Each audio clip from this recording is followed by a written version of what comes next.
So Vanitas has a really low self-esteem. Sorry, my phone cut off. Ran out of space. There's a lot to go over, guys. Anyway, he has a low self-esteem. He thinks he does not deserve friendship or the light of friendship because he's darkness. He does not think he will ever possess these things.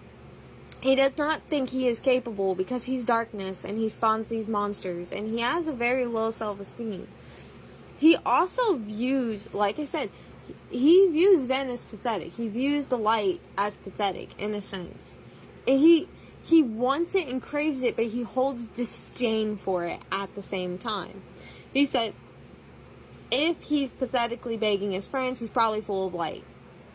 Meaning Vanitas at one point thinks that light makes you weak, which may also be why Vanitas thinks that he will never possess it because he's full of darkness and he's never going to sit there and do something like this. He's selfish.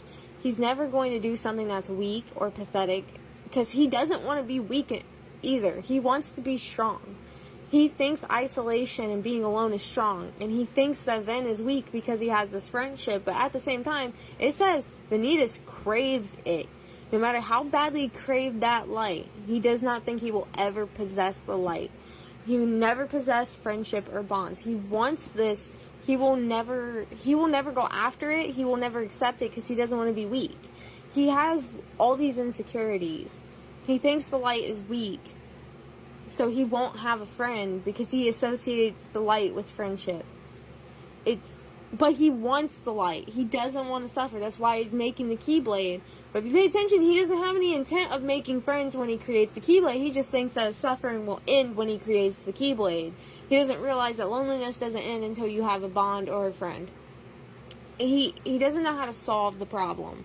He can identify he's lonely. He can't identify how to fix it. It's a step up from like when he first was lonely and he didn't really understand what to do about it or why he was lonely. Now he can identify, hey, I want friends, but he doesn't know how to do it. Anyway, on the barren soil, Keyblades of light and darkness were locked in combat as a great Keyblade war raged, Xehanort declared. Xehanort's going on about the Keyblade war. Vanitas didn't care about any of it. All he wanted was to escape this abyss. Now, this is a stark contrast between some future stuff. Aventus Vanitas, and I'm going to go back to this at some point. Okay, and then Vanitas goes on, time for the big finale. I'll go back to myself. Talking about going back to Ven. I'll be free from this loathing, and I'll be one with the world itself. So Vanitas just wants the suffering to end. This is Vanitas' whole goal in this book, is for the suffering to end, to be in control, to be alive, to be able to survive without suffering. That is Vanitas' goal. He doesn't care. He literally says, Vanitas didn't care about any of that. He doesn't care about the Keyblade War. He doesn't care about any of that. He just wants to escape the abyss, the darkness. He wants to escape all the darkness in his heart, which is why he craves the light. And then we move forward because they're, everyone's perspectives. This is essentially Vanitas' perspective. We get Vanitas' perspective in everything that's happening during the battle, which is really cool. Because then we can kind of see what's going on in his head and his motives. He could sense Ven's heart each time their Keyblades met. It made him kind of happy. Why? He despised Ventus's open heart, or Ven's open heart. He despises it. He doesn't like weakness, and opening up your heart and wearing your heart on your sleeve, Vanitas considers that weak. It makes Ven vulnerable. Vanitas exploits that vulnerability when he goes after Terra. Vanitas knows how Ven feels about Terra, and Vanitas uses that vulnerability to exploit him.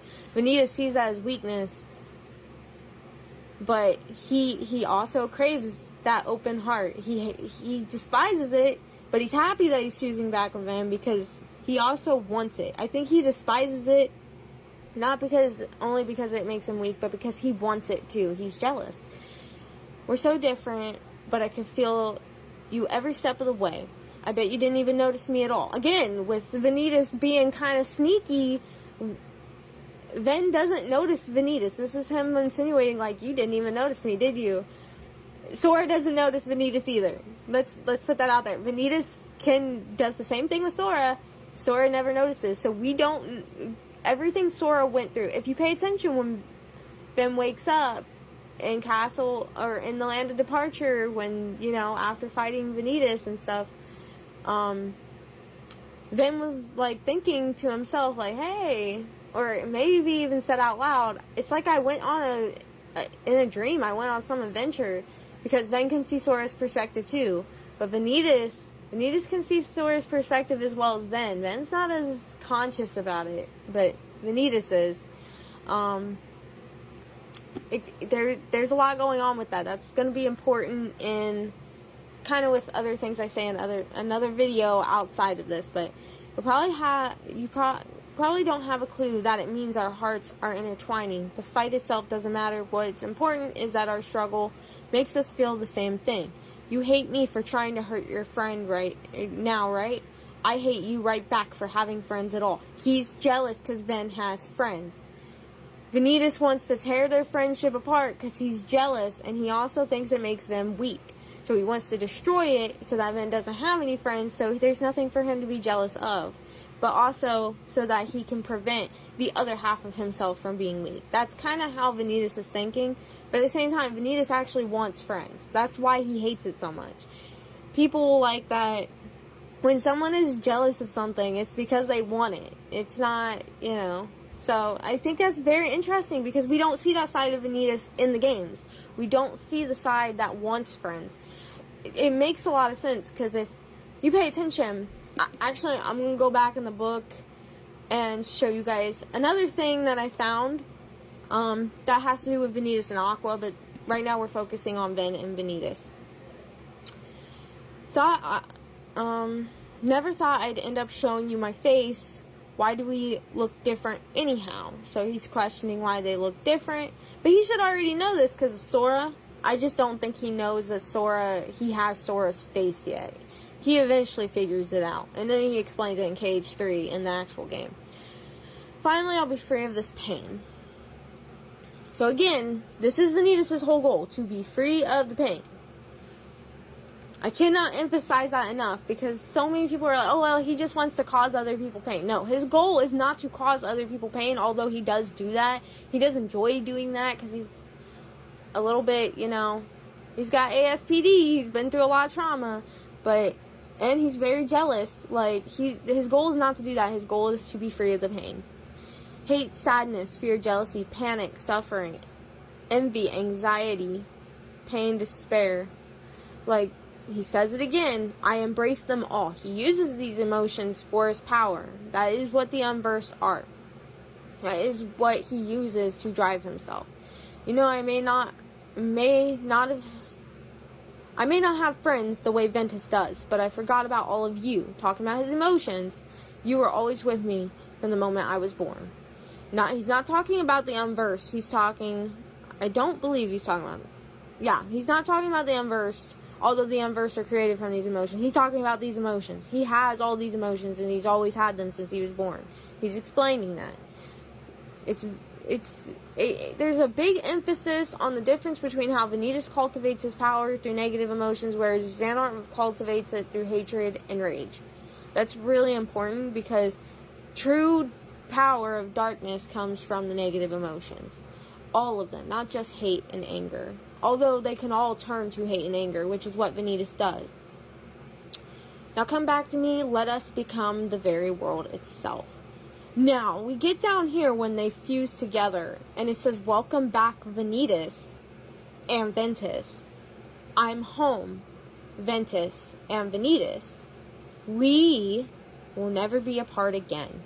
This is not Vanitas. This is Ventus Vanitas. Ventus Vanitas, my theory is the darkness that is hiding in Ben's heart and Remind. That's what's speaking here. That darkness in Remind is not Vanitas.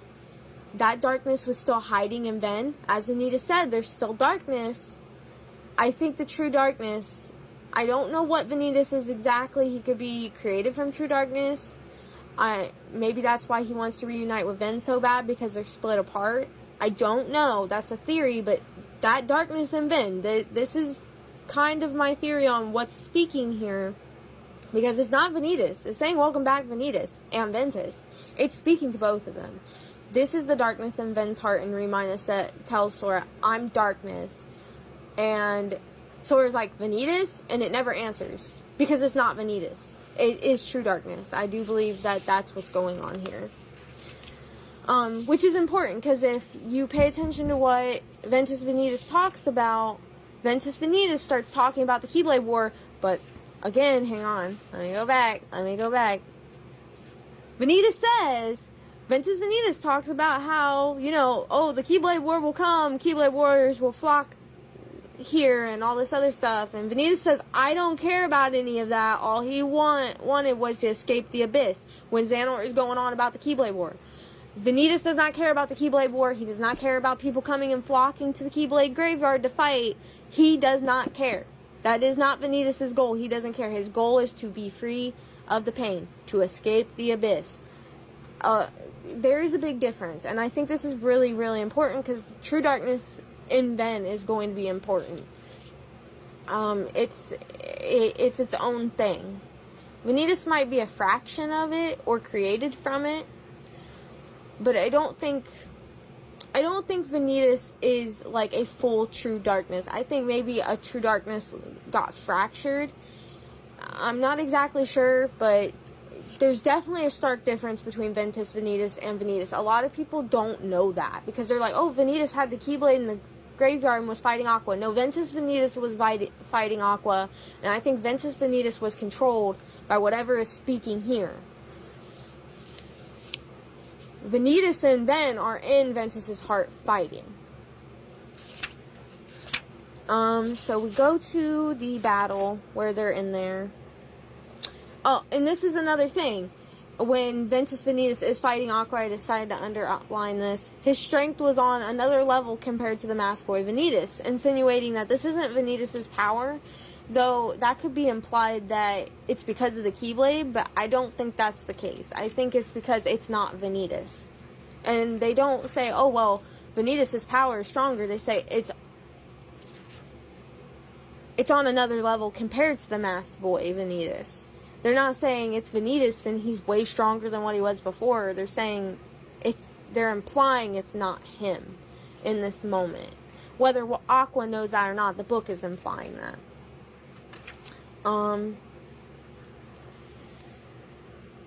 Alright. So we have when they get into the heart. This one's gonna be, oh, this is the last bit. Okay. Pain crackled through his body. When you become part of me, I'll be free of this agony. Again, that's Vanitas' goal. I'll be the one in control, not you. He wants to control Ven. He wants Ven to fade away and be the one in control. Similar to how Roxas fought Sora in KH2 in The World That Never Was. Roxas was trying to get control of the vessel of Sora's body so that Roxas could be the one that existed. Well, that's what Vanitas is doing here with Ven. That's what he's trying to do. He wants control of the vessel. I don't know if that would be what happens, because right now, if I'm correct, and True Darkness is the one controlling the vessel, I don't know if Vanitas, I don't know how that would work. Because it could be that Vanitas would become whole with the True Darkness, but we don't really know what Vanitas is yet, like exactly, and how it works. So there's a lot going on there. There's a lot of theories that could happen, but right now that's what Vanitas wants. He wants to control the vessel. I don't care about the balance of light and darkness in our hearts. At the end of the day, it's going to be me or it's going to be you. Your friends or your power, get real. I'm not about to let you win. I don't want you to win. I'm plenty strong on my own, so I don't need to go crying to others for help. He thinks going to others for help is bad. He thinks having friends is weak. Like, he thinks not being able to do things on his own is weak. Vanitas is very independent. He relies on himself. He's always relied on himself. He can't rely on anyone else. He's never had anyone to rely on. So he finds relying on other people to be weakness. He doesn't want to go to others for help. He wants to be able to do everything on his own all the time. but it's not healthy. There's nothing healthy about doing things on your own. And Vanitas doesn't realize this. Until he realizes that he has to make friends and he can rely on others and that doesn't make you weak, Vanitas will stay miserable. And I think that will play a role in the future of the sagas, but we'll get into that again in another video. I have so many things I want to talk about. Their strengths become more complete, or was it their hearts? Whose power is this? Mine, Ventus's. It hurts. Why does it hurt so badly? Wasn't this supposed to end the pain? So now this is where Vanitas is like, hey, this is supposed to end the pain. Xehanort told me this was going to end the pain. So he's starting to question what Xehanort said. Will I disappear if I... This is after Vanitas loses the Keyblade. He goes, will I disappear? If I do, will my pain and torment be over? Will it end, even if I haven't become the Keyblade? So Vanitas is worried that he's going to continue to be in pain even when he's gone, even when he passes on. Like, he is so tormented that he thinks this is going to follow him for eternity. It says, my hatred of you was my power. Ven, I'm jealous of you. I'll be gone soon. Will you fade away too, or maybe? And that is the end of Vanitas' kind of story here. He has a fear of what will happen to him. He's afraid of being in pain. He's afraid of disappearing. He didn't want to not exist. I will get in another video, which I plan on recording, on kind of the development of his character. But there was one thing I wanted to go back to. I don't know if I can find it. But in Neverland, there's something interesting. So we know for a fact in Radiant Garden, Vanitas pretended to be asleep. He pretended, not asleep, but knocked out by Aqua. He pretended to be knocked out by Aqua when they were fighting. That is something that, he gets up, he laughs, and it says, I'll keep you around, which, that's another thing I want to get into, but this video is so long. Actually, I'll make a new one. I'll make another part, because this one's already long enough. But yeah, that's the end of Vanitas' story. I'm going to go into a couple more things in here that connect with the games, because I'm not going to look up every quote. I'm just going to look up one more thing. But yeah,